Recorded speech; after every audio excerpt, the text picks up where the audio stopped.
उन्होंने भी नर नारायण से बद्रिकाश्रम में इस कथा को श्रवण किया।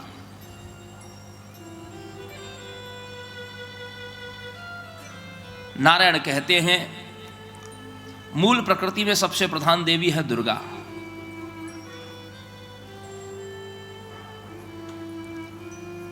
एनानम भजते यो ही तान दृग्नास्थैव कुत्रचित सर्वोपास्या सर्वमाता शैवी शक्तिर्महाद्भुता। ऐसा संसार में कहीं भी कोई व्यक्ति है नहीं जो दुर्गा की उपासना न करता हो, क्योंकि यही शक्ति भी कहलाती है, यही शिवानी कहलाती है।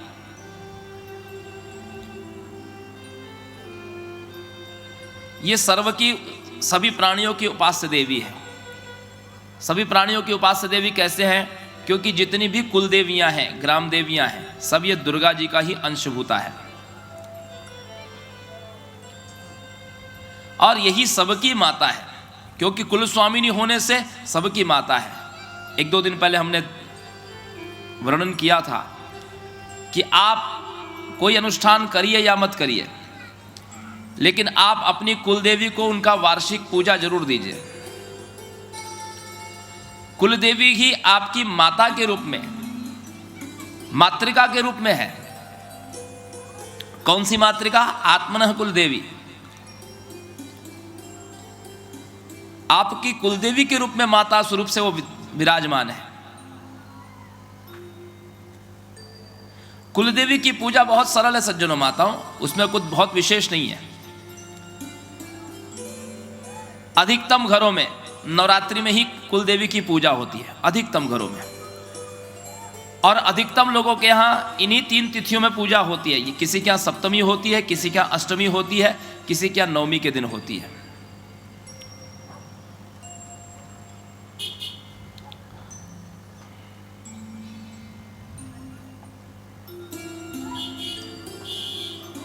यदि कुलदेवी का मूल स्थान न पता हो, 2 बातें हमेशा ध्यान रखिएगा। यदि आप किराए के मकान में रहते हो, कोई सरकारी आवास में रहते हो, किराए के मकान में या सरकारी आवास में आप रहते हो, यदि आपका अपना निजी मकान नहीं है, तो किराए के मकान में कुलदेवी की पूजा और पितरों का श्राद्ध नहीं किया जाता। किसी के भी किराए के मकान में कुलदेवी का प्रवेश नहीं होगा। आपको आपके मूल स्थान पर जाना पड़ेगा। मूल स्थान जिस गांव से आप आए हैं, उस गांव में आपका जो पुराना मकान होगा, भले मिट्टी का मकान हो, लेकिन जहां वर्षों से, पीढ़ियों से जहां पूजा होती चली आ रही है, वहीं पर आपकी कुलदेवी आएगी। आपके किराए के मकान में कुलदेवी का प्रवेश नहीं हो सकता, यह ध्यान रखने वाली बात है। उसी प्रकार श्राद्ध कर्म भी, जो आप पिता आदि की तिथि में जो श्राद्ध करते हैं, वो भी श्राद्ध किराए के मकान पे नहीं होता। ऐसी स्थिति में क्या करें? यदि मान लीजिए निजी मकान नहीं है, गांव से भी कोई संबंध नहीं है और हमको पता भी नहीं है, तो मां दुर्गा के मंदिर में जाकर के नवरात्रि में उपासना करें। कुल देवी का भोग क्या होता है? कुल देवी का भोग यदि आपको अर्पण करना है तो नवरात्रि में, जिस दिन नवरात्र आरंभ होता है, उस दिन का आपका ये नियम रहेगा, कुल देवी की पूजा करने वाले को चाहिए कि वो घर में जब नवरात्र आरंभ होए तो कोई भी पकवान न बनाए। पकवान का अर्थ तेल घी में जो तले जाते हैं पदार्थ, उसको कहते हैं पकवान। और उसको प्रचलित भाषा में लोग बोलते हैं कढ़ाई चढ़ाना। तो चूल्हे पर कढ़ाई नहीं चढ़ेगी, कोई भी पकवान नहीं बनेगा। और कुल देवी के नाम का एक दीपक, चाहे जवस के तेल का हो, तीसी समझते, अलसी तेल, जवस, अथवा घी का एक दीपक कुल देवी के नाम से प्रथम दिन रखा जाएगा। नवरात्रि के दिन एक श्रीफल देवी के स्थान पर लाल कपड़े में मौली धागे से बांध करके रखा जाएगा। एक सुपारी और एक सिक्का, हो सके तो चांदी का सिक्का, और उसमें कुलदेवी का आवाहन करके एक कलश के ऊपर रखें या सादा ऐसे ही मां की फोटो के सामने रखें, आवाहन करें। हो सके तो अखंड ज्योत जलाएं अथवा सुबह शाम जलाएं। और सप्तमी, अष्टमी या नवमी, मां ने जब से भगवान श्री रामभद्र को अष्टमी की रात्रि में दर्शन दिया है, तब से अधिकतम घरों में अष्टमी की ही पूजा होती है। 80% घरों में अष्टमी के दिन ही पूजा होती है। हमारे यहाँ जैसे नवमी में पूजा होती है, बहुत से घरों में सप्तमी की पूजा होती है। मां शीतला जिसकी कुल स्वामिनी हो, वो सप्तमी को पूजा करे। सब रूप एक ही है, नाम अलग अलग है।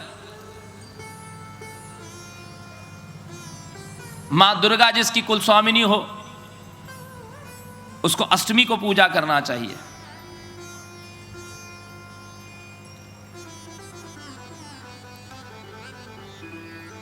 और जिस दिन पूजा करे उस दिन पूजन कक्ष को पूरा धोए, उसकी एक रात्रि पूर्व धो लें। नया मिट्टी का घड़ा मंगा करके उसको से पूरित रखें।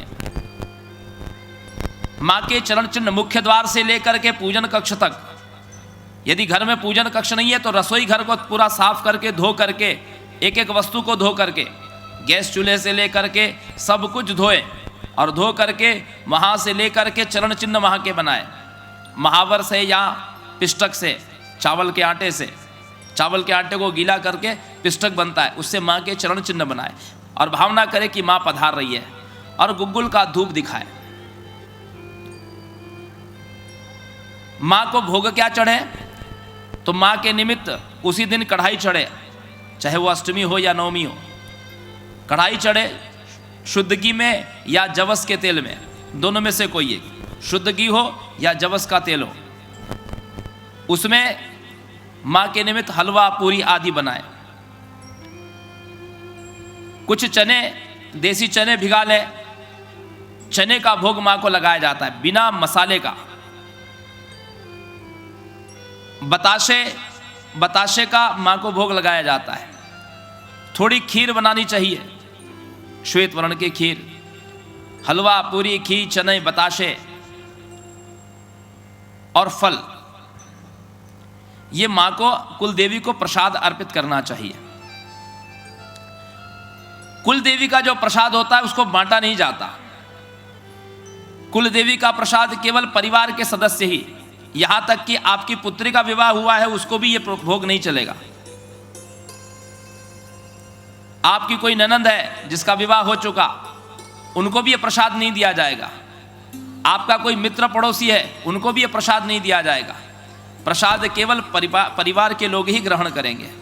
और मां का घट विसर्जन करने के पहले प्रसाद सब लोग पालें। दशमी में पारण कार्य करने के समय अथवा जो लोग उपवास नहीं किए वो उसी क्षण सुबह मां को माथा टेके और प्रसाद ग्रहण करें। और ये वर्ष भर आपके परिवार की रक्षा करती है। वर्ष भर आपका एक साल मां का एक दिन है, देवताओं का एक दिन है। आपका एक वर्ष देवताओं का एक दिन है। तो वर्ष में एक दिन भी आपने पूजा कर ली तो पूरा वर्ष, मतलब उस दिन मां का वो दिन हो गया, तो पूरा वर्ष आपके परिवार की रक्षा की जाएगी। किस चीज से रक्षा करेंगे? आपके पति, आपके पुत्र हाईवे पे गाड़ी चला रहे हैं, जाने कब क्या दुर्घटना हो, उनसे रक्षा करती है। संसार में दुनिया की बीमारियां फैली हुई है, महामारी आदि, कब कौन महामारी की चपेट में आ जाए, उससे रक्षा करती है। परिवार में हमारा घर होता है, अनेक लोग हमारे घर में आते हैं, कहाँ बाहर की चीज़ें हम लोग खाते हैं, तो कोई किसी प्रकार की प्रेत पिशाच आदि की बाधा ये हमारे घर में न घुसने पाए, इससे हमारी रक्षा करती है। वर्ष में एक बार पितरों का श्राद्ध करिए। पितरों के श्राद्ध में पिंडदान आदि करिए। पिंडदान नहीं करना हो रहा है आपको तो तर्पण करिए। काले तिल चावल मिला करके जल से तर्पण करिए। वो भी नहीं कर पाते हैं कोई एक वेदज्ञ ब्राह्मण को बुला करके, एक ही ब्राह्मण को बुलाइए, उसको अपने घर में भोजन कराइए, भोजन करके वस्त्र दक्षिणा आदि दीजिए, इतना श्राद्ध करिए। उतना भी नहीं कर पाते तो अमान्न दीजिए। पके हुए भोजन को सिद्धान्न कहा जाता है, जो रसोई पकाई जाती है उसको सिद्धान्न कहा जाता है, और जो कच्चे अन्न होते हैं उसको अमान्न कहा जाता है। अमान्न का दान करिए। उतना भी सामर्थ्य नहीं है, फल आदि कुछ लेकर के पितरों पिता की तिथि में दान कर दीजिए, उनके नाम से कहीं प्रार्थना करवा लीजिए, कुछ भी करिए श्राद्ध के निमित्त, तो पितृदेवता भी आपके घर की 1 वर्ष तक रक्षा करते हैं। 1 वर्ष तक आपके 1 महीने के बराबर पितरों का 1 दिन होता है। आपके 1 महीने के बराबर पितरों का 1 दिन होता है। वर्ष भर वो रक्षा करते हैं। और इस बीच में यदि कोई और नया काम आपने शुरू किया है, नया कोई व्यवसाय, दुकान शुरू की है, बच्चे का विवाह हुआ है, नया मकान बनाया आपने, या कोई अनुष्ठान, बड़ा अनुष्ठान, भागवत आदि करवाई है, महामृत्युंजय शतचंडी आदि अनुष्ठान करवाया है, तो फिर से इनको याद करिए, फिर से इनको भाग दीजिए। तो जब आप अनुष्ठान करेंगे तो उस समय ब्राह्मण लोग आपकी कुल देवी के नाम से आहुति भी देंगे और उनका षोडश मातृका के अंतर्गत पूजा भी करेंगे। और आपके पितरों के लिए श्राद्ध किस तरीके से करेंगे? आभ्युदिक श्राद्ध, नांदी श्राद्ध करेंगे, उसको आभ्युदिक श्राद्ध कहते हैं। श्राद्ध में अपसव्य होकर के क्रिया की जाती है, और आभ्युदिक श्राद्ध में सव्य होकर के क्रिया की जाती है। तो उसमें भी आपके कुल देवता और पितरों को स्मरण किया जाएगा।